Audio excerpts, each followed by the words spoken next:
Today, I'm going to go over Reading Unit 1, Lesson 6.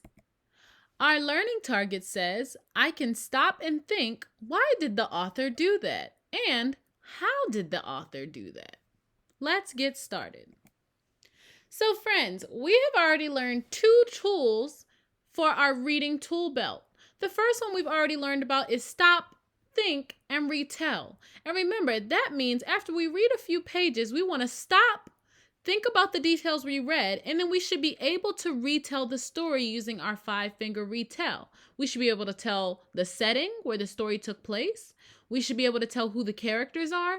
And we should be able to describe what happens in the beginning, middle, and end of the pages that we read. The other tool we have is stop and jot. Remember, this is when we stop and write down some notes about the thoughts that we have as we read. So now we're learning a third reading tool for us to be super duper readers. This tool is called Notice, Stop, and Think. Super readers stop and notice when they have a big reaction to a part in a story. Then they write down what the author did that caused that big reaction. So let's take a look at how we can stop and notice how the author uses their words to cause a big reaction. And let's note, what words did they use to make us feel that way? So we're going to practice with Katie Woo Has the Flu. We're going to start with chapter 2, Sick at Home. It says, soon Katie began to shiver. How can I feel cold and hot at the same time, she wondered. The flu is tricky, said her mom. That's a sneaky trick, said Katie. Katie's mom gave her pills to take. Yuck, Katie groaned. Pills are such pills.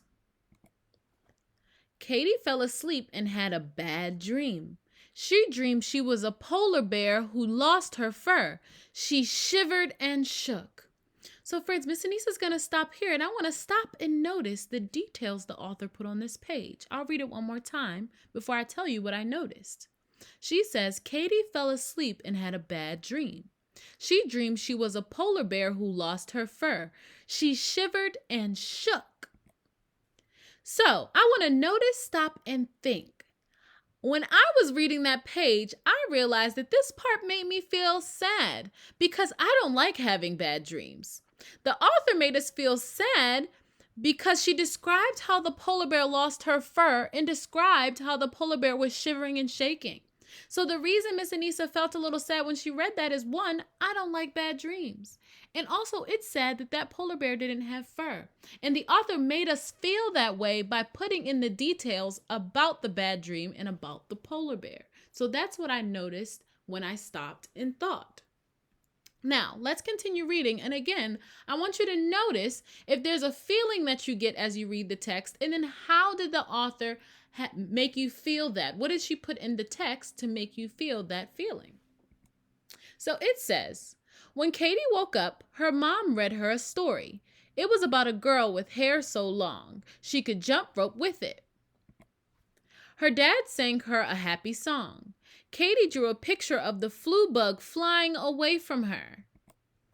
Katie's mom brought her hot soup and toast. Ew, soup, Katie moaned.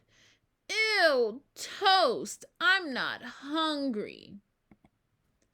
Later, Jojo called Katie. I missed you today. Miss Winkle says it's not the same without you. Thanks, Katie croaked. Ribbit, Jojo croaked back. Katie smiled. So now I want to stop and think about this page, friend. She's talking to her friend Jojo, and Katie croaked, thanks. And Jojo says, ribbit. So let's see what Miss Anissa stopped and noticed. I said, this part made me happy because Jojo is checking on Katie, and I like when my friends check on me. Also, this part made me laugh. The author made me laugh because she wrote that Katie croaked and Jojo croaked, and it's funny because it makes me think of a frog. So this is what Miss Anissa thought as I was reading. I felt happy because Katie was happy. Her friend Jojo called her to check up on her, and I like that too. And then I felt a little funny. I laughed because they were croaking like frogs, friends. So let's look at the next few parts to see what else we can stop and notice. Then Pedro called. He told Katie, "When I broke my leg, everyone wrote funny things on my cast." "Lucky you," said Katie. "There is no cast with the flu." She drew a picture of everyone writing their names on her arms. That would tickle, Katie decided. Now, I want to stop and notice. This part made me smile because Katie is thinking about her friends, and also it made me laugh. The author made me smile because it's funny to think about how much it would tickle if everyone in the class wrote their names on my arms. So that was just how Miss Anissa stopped and noticed the details on that page, what made me smile, what made me happy, based on what the author wrote in the text. So now, friends, we have a brand new tool to put in our belt. So we have 3 tools now. We know stop, think, and retell. We know to stop and jot down our ideas. And now we have notice, stop, and think about how the author made the big feeling. So remember, we know how to stop, think, and retell our stories. We also know how to use stop and jots to remember our ideas and make connections.